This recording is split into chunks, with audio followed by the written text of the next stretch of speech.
Go ahead. All right, boys and girls. So we've listened to a few Three Little Pigs stories now.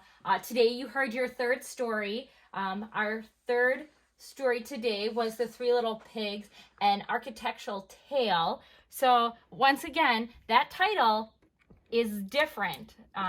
We've had the Three Little Pigs, the Three Little Pigs, a New Neighbor, and the Three Little Pigs, an architectural tale. So not one of our titles have been the same. Kind of silly.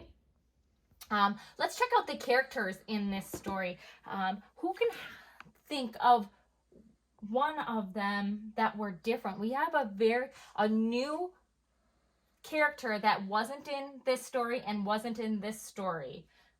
It was someone pretty special to the Three Little Pigs.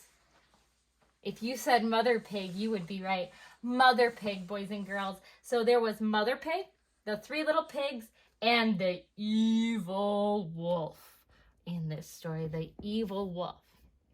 Now, so far, our houses have been straw, stick, brick. Straw, stick, brick. I think today's houses were made of something different.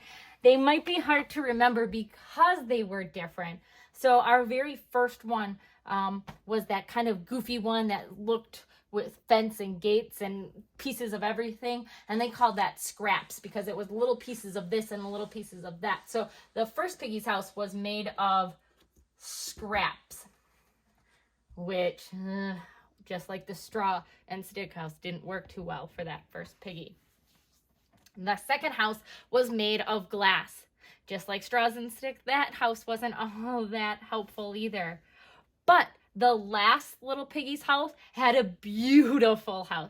Like if I could have a house, this is the house I want. I want the last piggy's house. He had stone and concrete with that beautiful waterfall underneath his house. Absolutely gorgeous house. Now, if I could build a house, that's the one I want. So the last house was made of stone and concrete. So this story had 3 different houses that were different than all of our other houses in our other 2 stories. Now, the problem in this story is kind of the same as our first one. The problem is that wolf wanted to get the 3 little pigs, and the wolf blew down the house made of scraps, and the wolf blew down the house made of glass. A little different than the first one because remember when he blew down that house, he ate that pig. In this one, he blew down the house, but he didn't eat the pig. The pigs ran to their next pig brother's house. So the problem is the same as the wolf wanted to eat him. Yesterday's story, the wolf did not want to eat him. The wolf had pepper in his eyes, but the pigs were scared of him. But we're back to an evil wolf that wants to eat all the piggies. Now, in this story, the ending was kind of the same again as our first one, but not all the way the same. There were some things that were the same. Remember, the wolf in this story climbed on the roof and went down the chimney. That happened in our first story as well. But this ending ended just a little different because that wolf fell into the fire and burnt his tail, and the wolf ran away, and the 3 little pigs lived happily ever after, which was different than the ending up here because the wolf did climb up on the roof and go down the chimney in our first one, but he landed in a pot and the pig ate him. Here, he just burnt his tail and ran away, and the other 3 piggies lived happily ever after. Now, these are really fun to do, boys and girls. I love doing them.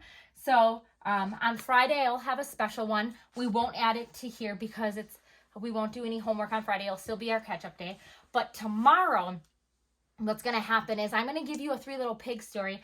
And then for your activity, your assignment tomorrow, I would like you to figure out what the title of that 3 little pig story was, who the characters were, what kind of houses they had, what kind of problem, and ending, just like we've been doing all week. So tomorrow, it's going to be your job to figure out these parts that we've been working on together. So that will be fun, fun, fun. All right, boys and girls, I cannot wait to get the emails of your pictures or writing or however you put it together for tomorrow's story. I'm excited. Can't wait. Bye, friends.